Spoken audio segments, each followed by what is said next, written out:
इंशाल्लाह आपका सैनिक स्कूल में एडमिशन भी होगा। फिर आप यूपीएससी की तैयारी करना, उसमें भी हम लोग इंशाल्लाह मदद करेंगे। आपकी प्रिपरेशन में, आपकी कोचिंग में हर तरह से मदद करेंगे और एक दिन आईएएस बन के तू का नाम रोशन करना है।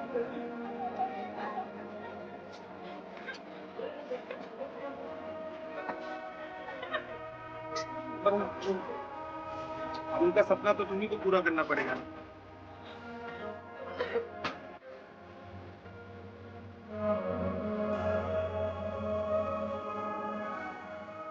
मेरे को जो देखा, जब मैं गया हूँ और मतलब मैं तो जाऊंगा, मैं तेरे को देख के जाऊंगा। बस हमारे थे अपन बड़ा तैयार जाएगा तो मैं कितना जाऊँ। आज में पढ़ा रहते तब से शिक्षा भी जाने की। हाँ, ऐसे जाएंगे। और हम भी भाई इस गांव में ये सब है, हम इनको देख के हम थोड़ा इंस्पायर हुआ था। यहाँ हम भी कोई देश सेवा करेंगे।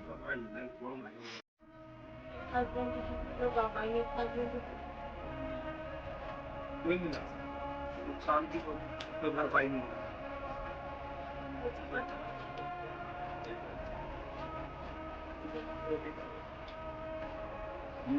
बच्चों की परवरिश करनी, आपको तो देश के लिए कुर्बान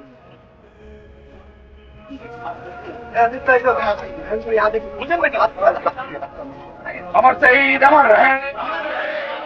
गांव की मिट्टी बहुत खुशनसीब है कि इस गांव ने दो ऐसे बेटे पैदा किए हैं जो वतन की हिफाजत लगातार करते रहे सालों से। एक बेटा शहीद हो गया और खुशनसीबी ये भी है कि वो दोनों सगे भाई हैं, रफीकुल शेख साहब और झंटू अली शेख साहब। छोटा भाई इस मुल्क के लिए कुर्बान हो गया और हमने तो पहली बार वो वीडियो सुना जब यहीं जनाजा रखा था और शायद यहीं खड़े होकर के रफीकुल शेख साहब ने पूरे मुल्क के नाम एक पैगाम दिया। और उस वक्त सबसे ज्यादा जरूरत थी मुल्क को, जैसे आग लगी हुई थी नफरत की, उस पर मोहब्बत और उस पे अमन और भाईचारे का जो पानी डाल करके उस आग को बुझाने का काम किया है रफीकुल भाई ने। तो ये बहुत ही बड़ा काम था इनका। आज मैं उस वक्त अमेरिका में था, मैंने उस वक्त इनसे फोन पे बात किया और उसके बाद मैंने कहा था कि मैं आपके गांव आऊंगा आपसे मुलाकात करने के लिए। जो चला गया उसे वापस नहीं लाया जा सकता, उस नुकसान की भरपाई भी नहीं की जा सकती, लेकिन अल्लाह उनको जन्नत नसीब करे। वो इस मुल्क की सरहद की हिफाजत करते हुए कुर्बान हुए हैं, दुश्मनों से लोहा लेते हुए। अल्लाह करे इस मिट्टी में और उन जैसे बेटे पैदा हों, रफीकुल भाई जैसे बेटे पैदा हों। बंगाल की मिट्टी को फख्र है, पूरे भारत की मिट्टी को फख्र है इन दोनों भाइयों पर। तो अल्लाह इनको हिम्मत दे और ताकत दे। परिवार ने 2-3 छोटी-छोटी डिमांड रखी है।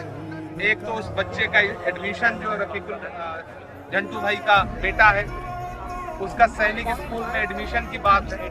मैं कोशिश करूंगा कि उसका एडमिशन हो सके।